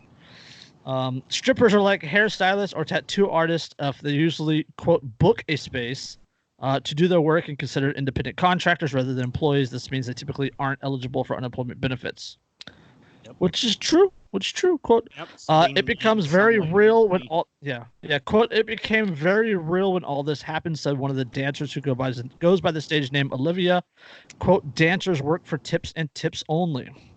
Bolden has about 80 dancers between Lucky Devil and another club, Devil's Point, which he co-owns. Quote, they're all like, hey, what do we do? I said, let me figure something out, and this is my solution. So about 25 dancers have started doing the Boober Eats. Even with deliveries, many of the dancers started doing Boober runs, have gone from making several $100s a night to earning close to minimum wage. Well, and and the thing is too, is like, you got to appreciate this club owner, because he didn't have to give these girls anything. He could have just been like, hey, look, we're shut down. This is what we got to deal with. Yeah. I'm sorry. But instead he was like, let me see if I can figure out a way that you can still make money. Right. He actually mentions community in this quote. He says, quote, losing this job was devastating, said Kiki, who started her first Boober shift Friday. Quote, for the majority of us, it's been an almost complete loss of income. I'm here supporting my community and trying to keep maintaining an income flow as best as possible. Bolden said he's also trying to employ as many people as possible during the club's shutdown. The kitchen staff are cooking orders. Security guards are driving dancers to deliveries. Bartenders are now working the phones and maintaining social media. Yeah, I mean, and it's so now none of these people is having to go, I need a government handout. They're all still making money. They adapted. They're finding a way to make money without a government handout, without the Fed pumping trillions of dollars into the economy. They're going, hey, I need to make money, so I'm going to supply value in exchange for the medium of exchange. You know, like that's great. Yeah. That's capitalism, man. That's how it works. Yep. Let's see the menu. The menu. Most popular, they got mini corn dogs, chicken strip basket, deviled chicken wings. Those look spicy and sound delicious. Yeah, roasted red pepper hummus. Ooh. Ew. Chicken salsa, steak salad, Lucky Devil salad. Okay, Caesar salad, green salad, whatever that is. I'm just saying, like, dude, hummus is like if somebody went, hey, I really want to eat sand, but can you make it taste worse? That's not true. Hummus is delicious. Ooh, you can order a blue cheese New York steak for $14. Ooh. You know what? If I got a blue cheese steak with a side of boobs. Oh, you can order. That's worth $50, unlike that cake. Yeah. You can also order CBD soda. Nice. Mm-hmm. Interesting. This sounds like the perfect business model. This sounds PBR. You can also order PBR and White Claw. So dude, you can You could get a steak. You get a what was the steak? $14, and then Steak, the peep liquor, and then cannabis, and boobs. That's Yes. not bad. Yeah. Dude, that's most of my day. Like, PBR, okay, PBR. the steak is 14. The steak is $14, and the PBR tall boy is $4. Jesus, So- that's an expensive PBR. 20 bucks. Eh, It's PBR. It's delivered by boobs. but it is delivered by boobs, so I'll take it. Like, Sir, we can get you a hard blackberry cider if you prefer. oh boy, that sounds just. Hey, Oh, don't turn your nose up at anything blackberry that comes from Oregon, Oh, because they make that shit over there with real It's not blackberry flavor. It is real, actual fucking I mean, blackberries. there's like cider boys here in You Wisconsin. can order a that does it 64. too, You can but order a it's still- 64 ounce. You can order a 64 ounce Coors Light growler. Nice. So that's like the equivalent of a single regular beer. Yeah. It's Oh gonna my take a growler goodness! to do the job. They got Weirmere Brothers and a growler. 64 ounces. That was my beer. Nice. All I just, right, I need to quit looking at this. it's like, oh, hey, would you like a very large can of water along with your steak and boobs? Yes, I would like. Give me that Coors. Are you kidding me? Come on. Freaking- Well, when there's no bottled water left on the shelves, order a beer. I suppose. Yeah, its primary ingredient is water. Yeah. And alcohol, people didn't even used to drink water the way that we drink water now, because the water was never very safe to drink. And so people drink alcohol. That's why, everybody had wine with dinner and all that. They drink alcohol because the fermentation process And the, killed all the bacteria, and it was safer to drink than water. Yeah, Beer and and look wine at were what it's delivered by. website, Yeah. That's the website. Boober Eats. Nice. See? Yeah. Again, unlike that cake, that is worth $50 to have delivered, man. Like, Yeah. That's freaking awesome. That's gonna make my day. Like, oh, You I'm get stuck in. way more. You can get a steak and tits for $50 in Portland. And the Hell other yeah. people are just sending you one little fucking single serving of cake. Yeah, What? screw that, man. Yeah. I'll take the steak and boobs. Yeah. Yeah, imagine if the Boober Eats was like a birthday present, like a surprise, like they just showed up at your work, with that blue cheese steak and a beer, that'd be pretty Oh my- great. I love steak Tits and out. boobs. How did you know? Yeah. Yeah. No, I'm not Up going to. to send it back. I got a tip for you. Yeah. I look and they're like, Just the strippers tip. work for tips. I'm like, yep, just the tip. Just the tip. Just a tip. Except that isn't all that they always get, because otherwise I wouldn't have my oldest daughter. Yeah. You ever been interested in wrestling? You ever been interested in wrestling and hand sanitizer?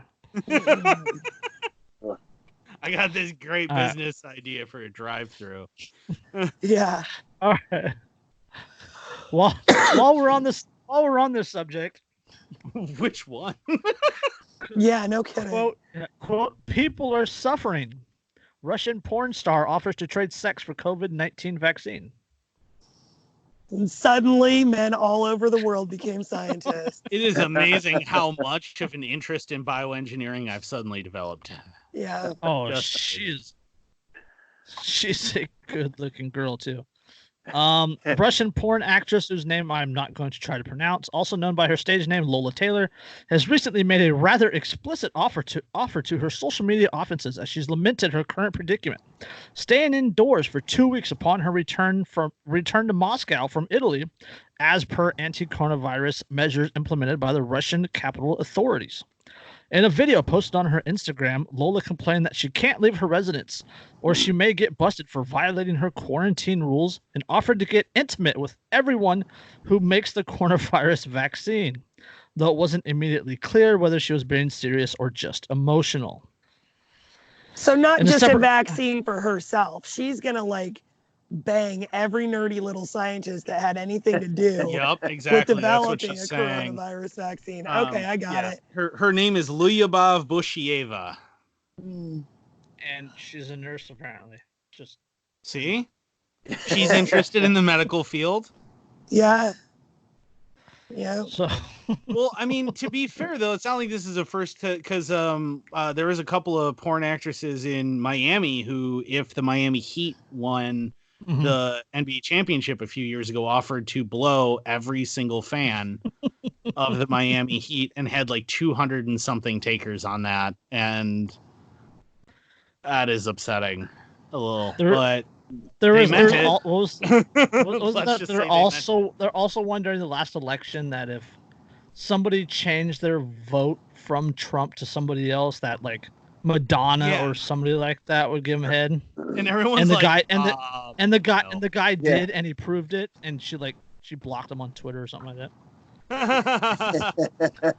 Why would you want anything to do with Madonna? Have you seen that chick? No. Hell, even Madonna in the 90s, even Blonde Ambition tour Madonna. No. Geriatrics need love too.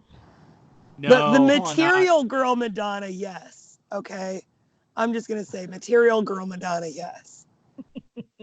Yeah, but by the time you get to the weird cone bra thing and Blonde Ambition, and this is a rapid downward slide ending in her with her tooth gap even larger, an inexplicable British accent. Yeah. And looking as old as she is. Let's just say she did not age gracefully. No. No, not at all. So, all right, I have no room to talk. I'm not aging gracefully either. All right, one more article. Unless you want to keep talking about Madonna, I mean, you got that drill handy? No, it's 11. Let's do the last article. All right. I was just going to say, you were talking about not aging gracefully. I get people asking me if I'm 40 all the time, so don't give me that shit. Shut up. Me and Jason are turning. I am 40. Jason's 40, and I'll be 40 this year. Yeah, I'm 33. Oh, shut the fuck up, all of you. Shut up. Fucking youngsters. We got old man Sullivan in the house. Yeah, pretty much.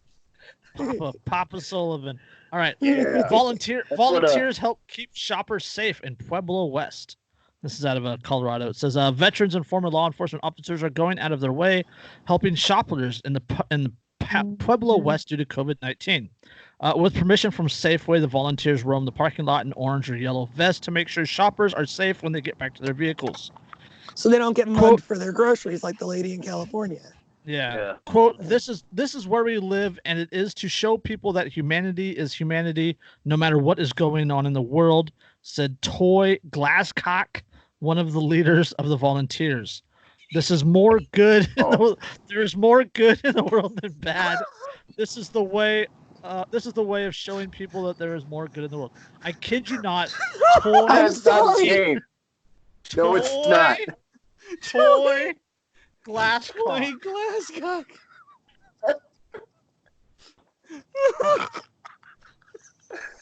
Wow.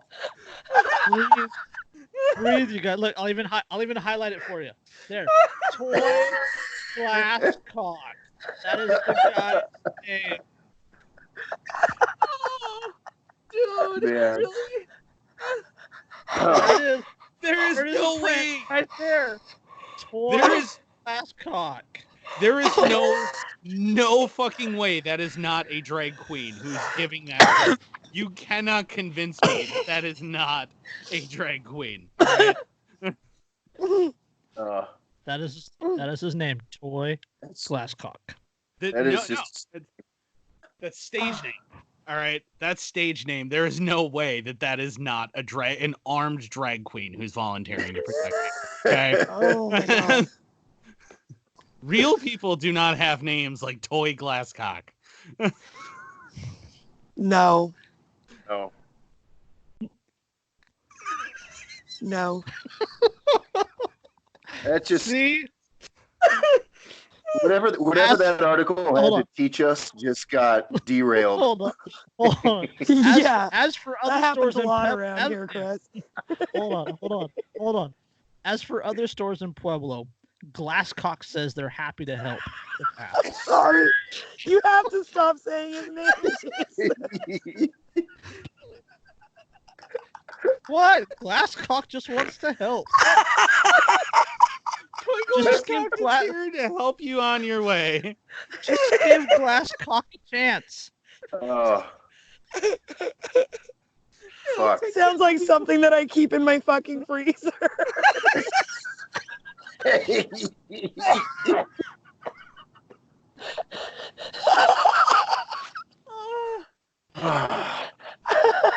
Whatever you do, don't Google this guy's name. I was just gonna say, I want to see what he looks like, but there is no way I can actually Google that. I assume that's Toy Glasscock.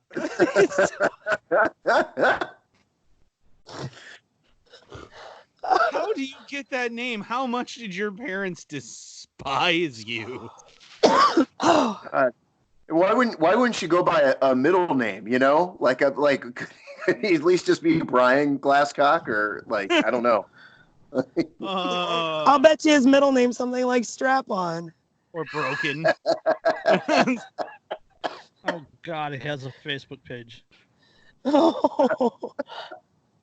Toy Glasscock has a Facebook And page. that's not just a Facebook, like a sock account, because we all know, like, all of her clothes off and former Air Force. Former Air Force. Oh my God, he was in the military. That poor guy. Oh, there is no way that dude fucking. Oh God! And not only was he in the military, he was chair force. So can you imagine the moment he gets around a bunch of fucking grunts? What we would do to him? Airman Glasscock. Holy shit! It could be worse. He could have been in the Navy. Yeah, he could have been Seaman Glasscock. Seaman Glasscock. Seaman Toy Glasscock. Ensign Glasscock. Aye, Captain Glasscock. Lieutenant Glasscock. Holy shit. I don't really want to call you Glasscock. What's your first name?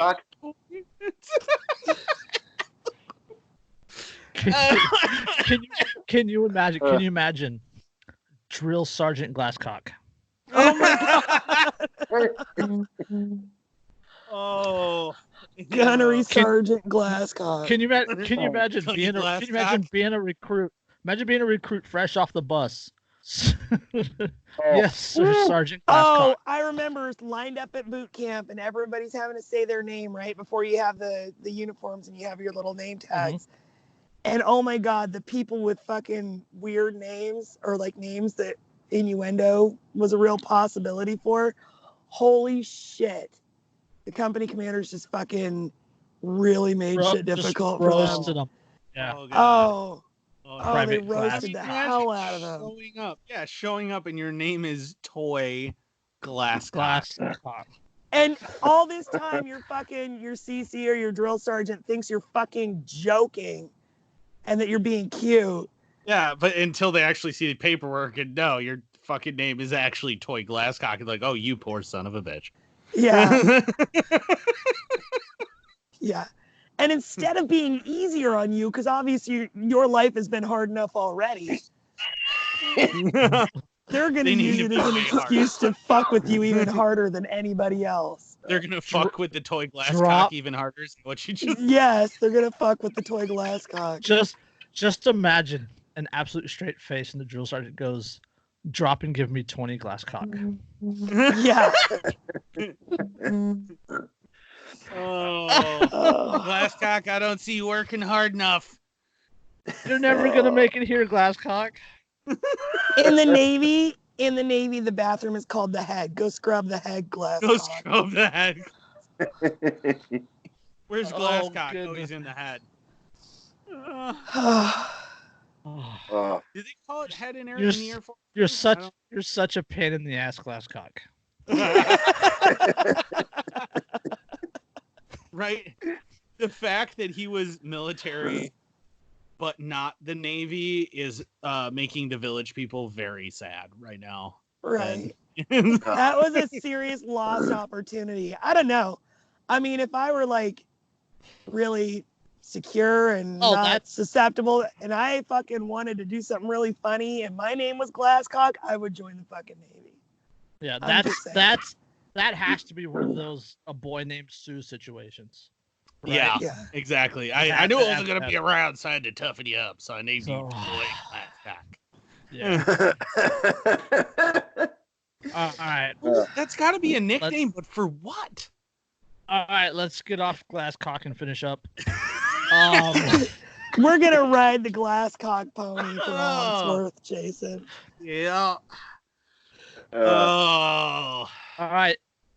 Episode name: Glasscock and Boober Eats. Yep, Oh. that's a perfect episode name. We're developing hard-hitting journalism here. All right, Chris, plug your Chris. Thank you for joining us. Plug your social medias.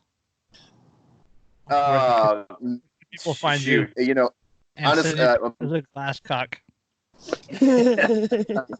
No, thanks for having me. I appreciate it. I've been a fan of the show for a while, and every time I watch it, you know, there's always something that you guys mention, and I'm like, wow, I actually don't know shit about that, so I better go look it up and find out more. So it's, you know, watching you guys, it always pushes me to learn more.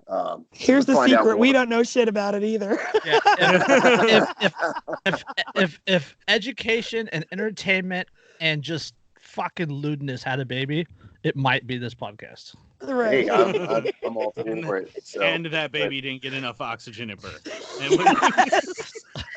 and it has fetal alcohol syndrome. And shaken baby syndrome.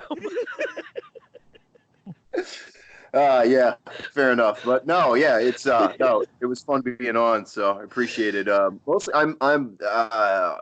I'm just sharing memes on. No, I still share them over to Facebook, but I've been logged out mostly just to focus on more important stuff. But yeah, memes on Instagram, C Sullivan 74. So yeah, that's all I got. Nice. Well, thanks for being on. Yeah, I mean, thanks we've for been Facebook friends for a long time. It's the first time I've ever talked to you face to face about it. Yeah, sure. Finally, Well, you're finally talking to us all here. Yeah, I know. Well, Derica, that was like when the last time I was in Maryland, I wanted to come down and visit, but I was like, man, we're not going to be able to have time because I was supposed to meet a buddy of mine from high school. I was supposed to meet him in Cambridge, and then he completely flaked out on me. And I was like, well, thanks, dickhead. You know, if you hadn't have flaked out, I could have gone down to, you know, and hung out with you and the kids and the dogs for the afternoon. But, you know, we're trying to make it to Ocean City. So, yeah, next time I'm out there, I'll definitely hit you up and we'll come down. Yeah, for sure. Yeah, no, well, you're come not on all over that to the far Nut Hut. Yeah. I'll take some of the methane with me as a souvenir. So yeah. You can shovel shit, can't you? There's another movie reference.